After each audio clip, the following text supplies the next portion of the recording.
We're quickly interrupting this program for breaking news. I'm Walt Gray. Fire officials giving a press conference on that deadly fireworks explosion last week in Esparto, located in Yolo County. Let's take it now. We're here today to provide an update on the Oakdale fire response, recovery efforts, and the impact this tragedy has had on our community. We ask that you please hold your questions until the conclusion of today's statements. We will do our best to answer all media questions during the Q&A portion. Before we begin, I want to take a moment and acknowledge the lives lost in this devastating accident. Our hearts are with the families and the individuals who tragically lost their lives in the Oakdale fire. The entire Yolo County community stands with them during this time of grief. We will now hear from representatives from the county and partner agencies leading this response and investigation. Under Sheriff Coroner Matt Davis, Yolo County Sheriff's Office, and Fire Chief Curtis Lawrence, Esparto Fire Protection District. At this time, I would like to introduce Under Sheriff Matt Coroner Davis on the recovery efforts and coroner's investigation. Good morning. First of all, thank you all for being here. I want to reiterate and express our condolences to the families and the loved ones of those individuals who were lost in this tragedy. I want to confirm again today that we have recovered the human remains of 7 individuals on the property. We are continuing to work and working throughout the day to ensure there are not additional victims. While we have no information to believe that there are, we're going to make sure with every available resource that no stone is left unturned and there are no individuals still left on site. As far as the 7 deceased, the DNA process will start shortly in order to obtain official identification. We expect to have that in the next 48 hours. And following the notification of next of kin, we will make that information available. Now I know the public, the community wants answers immediately. I want to assure you that the response to this incident by local, state, and federal public safety professionals has been overwhelming. It's been appreciated, and it's been professionally carried out. We want to make sure that we're operating only in facts, and we want to make sure to obtain those facts. From the start of this incident, officials from varying agencies have been on site to maintain the safety of the scene and the integrity of the organization. And we will continue to do so for as long as it takes. It is the state fire marshal who's leading the investigation. So on behalf of the sheriff's office, I cannot comment on the ongoing investigation or the facts related to that specific aspect. And so I appreciate your patience and your understanding as far as that goes. Again, thank you for being here. Next, I'd like to introduce Esparto Fire Chief Curtis Lawrence. All right, good morning, everybody. Again, I've said this many times, but I appreciate all of your guys' patience with us, and I appreciate all of your guys' involvement in waiting for these press briefings. I want to also start off by echoing from me personally and on behalf of our agency, our condolences to everybody that was affected by this tragic incident. We are all human too as we go through this, and we do understand. We do sympathize with the families of the lost here. So again, I just want to offer our condolences to the family and everybody impacted. With that, I'd like to give some operational updates since the last time we talked. It's been a moment. Over the last several days, we continue to have additional responders arriving on scene every day in different varying capacities from our local, state, and federal partners.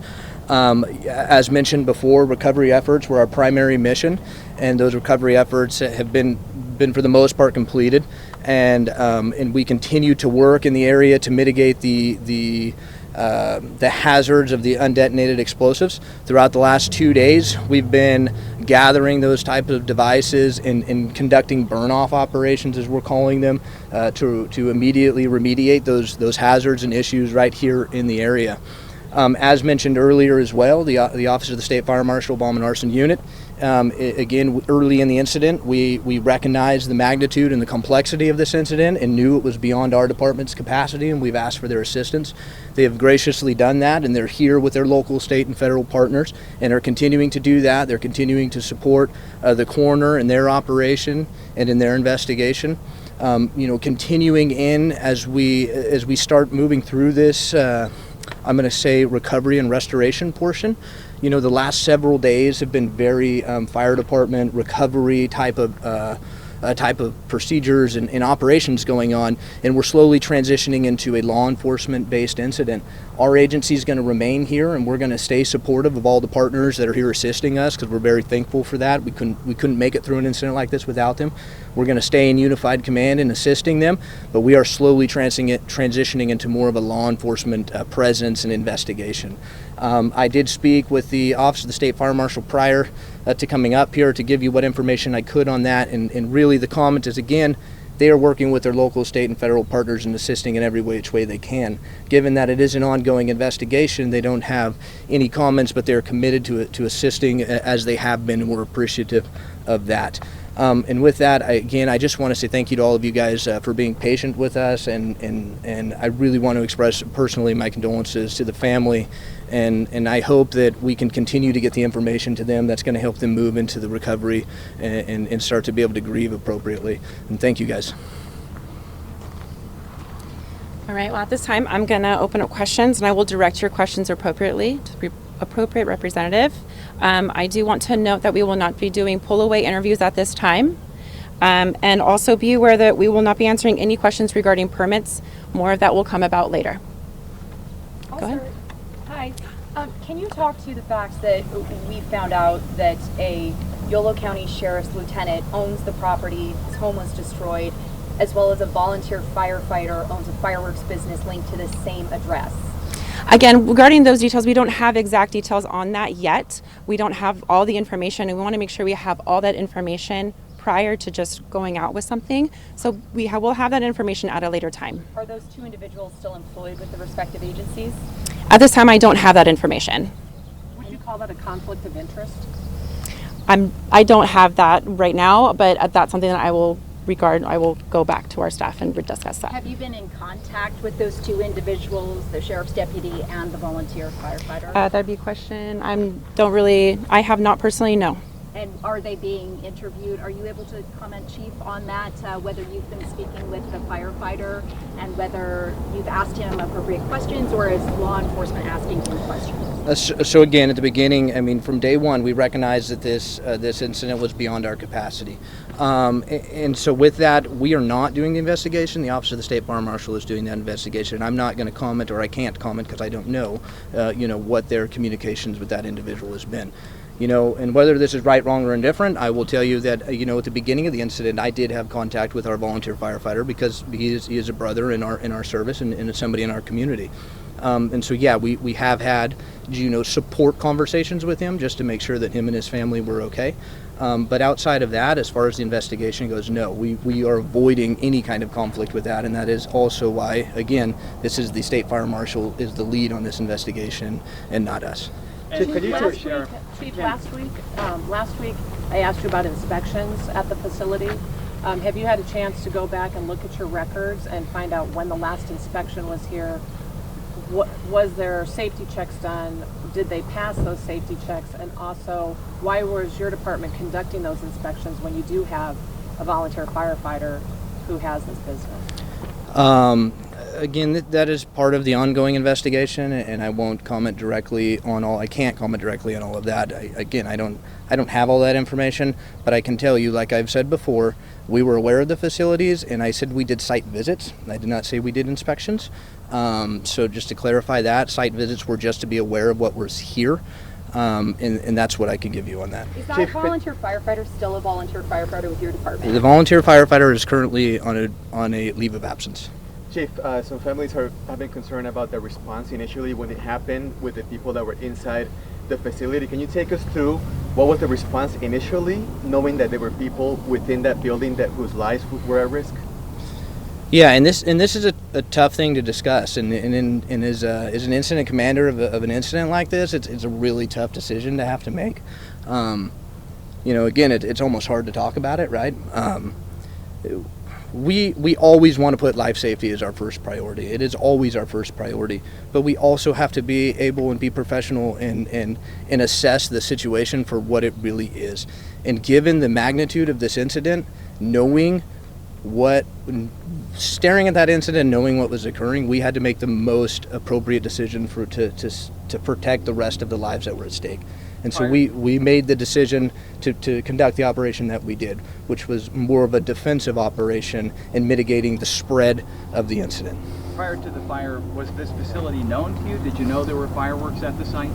Again, we have done site visits before, so yes, we knew that there was a facility here. What does a site visit entail?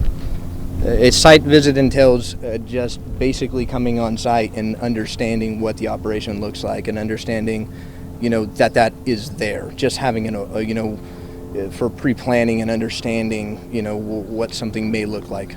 In your news release, you said you're going to release information about the investigation itself. Can you walk us through what your knowledge of what might have caused this to go up in the first place? Where does that stand right now? Because as we understand it, this was also zoned for agriculture.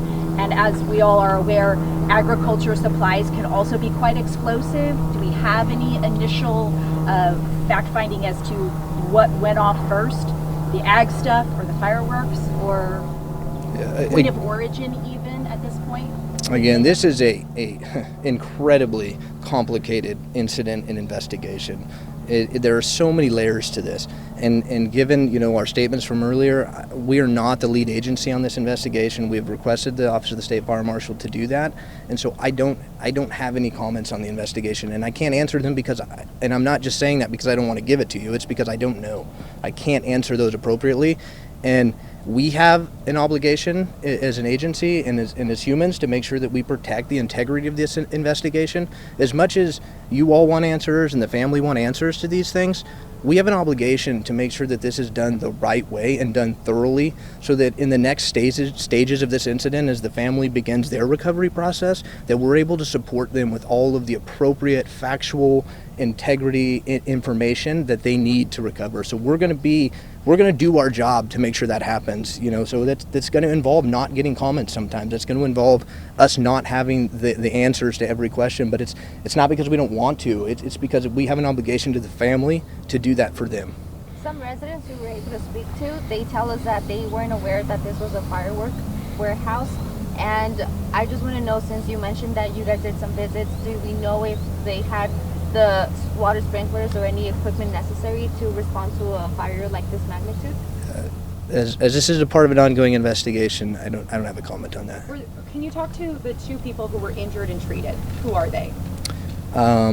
I don't have specific names. All I can tell you is that there were two individuals on the property that were assessed immediately following the incident, were treated, and eventually treated at a hospital. Did they live on the property?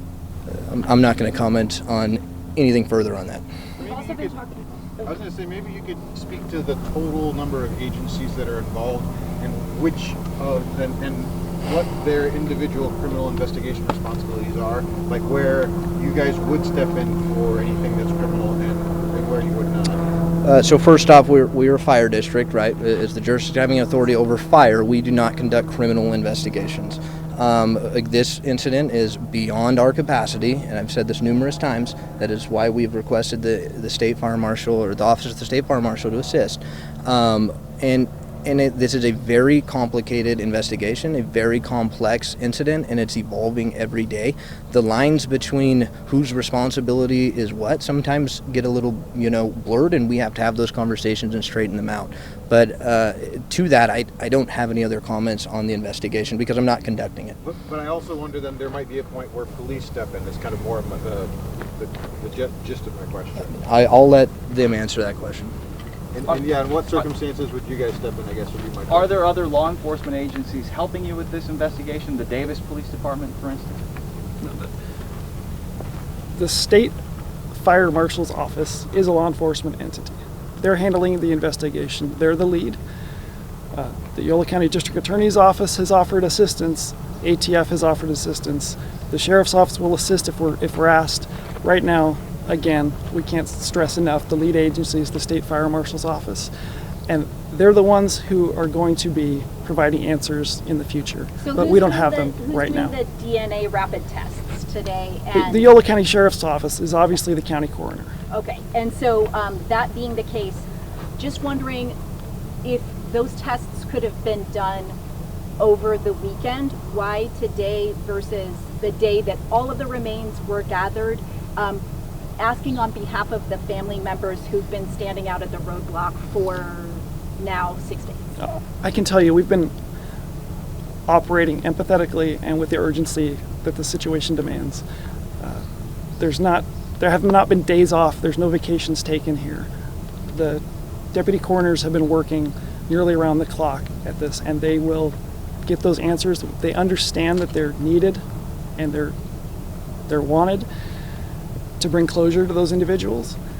And as far as timing, again, like I said on last Friday, we beg for patience as we get through this so that we can make sure everything is done accurately and we're operating in a world of facts, and especially for those families and loved ones. Matt, how often have you guys talked to families so far? The Sheriff's Office has been in near constant communication with them. Every release we make related to the recovery is made from us after speaking with them. Certainly, they're the priority right now. Can you share anything about Sam Machado? Is he on leave? What's his condition? I'm not going to get into personnel issues, and I'm not going to get into property ownership right now. Those are all aspects that will come out in the investigation that, in the face of grieving families, just aren't relevant today, but they will become relevant possibly later, but those won't be decisions made by the Sheriff's Office. But can you say whether or not he's active right now or on leave? I cannot. That would be a personnel issue. All right, we're going to go ahead and close the questions for right now. But I do want to say regarding the question regarding services for those families, I know on behalf of Yolo County and HHSA, Health and Human Services Agency, we have reached out to those families and offered our full support for them in anything that they need. We are more than welcome to help them with that, and we've offered that to them. And it's been quite a community collaboration, and we just appreciate everyone's assistance and patience in that as well to help the families and what they need. Can I ask a question about when you have state, federal, local resources that are all trying to work together on this, and you have families that are wanting answers immediately, wanting to know what happened here exactly? I mean, the scope of this investigation, when could you have a clear idea of what exactly played out? I mean, is that going to be days, weeks, could it be potentially months down the road? I mean, that would be a question for probably, sure. I don't really have that answer right now. It's the State Fire Marshal. State Fire Is it Marshal. still a crime scene? Right now, it's still an ongoing investigation, so I don't have the specifics on that, but I'm going to go ahead and close the questions for right now. To that point, when's your next briefing, and when will we as the media be allowed closer to the actual scene itself? If it's not a crime scene proper. I don't have an exact time or date on that, but we will do follow-up interviews as well for press conferences in the near future. Any press releases, absolutely, we will have that out as soon as we can when we have more. All right, we've been following the breaking news out of Yolo County. That news conference is wrapping up, and obviously there's the community need and the media questions as to wanting more information, and obviously the officials there understandably saying this type of an investigation with so many things going on is going to take time. You heard possibly one of the last questions, how long will this take? And obviously this is open-ended. It could be weeks or months before the answers that people are really looking for right now are going to be known. We've been streaming the latest updates on this fireworks warehouse explosion live on our ABC 10 Plus TV streaming app. We have previous news conferences as well as an interview with a girlfriend of one of the missing. The app is free to download on your TV. Stay with ABC 10 for the very latest.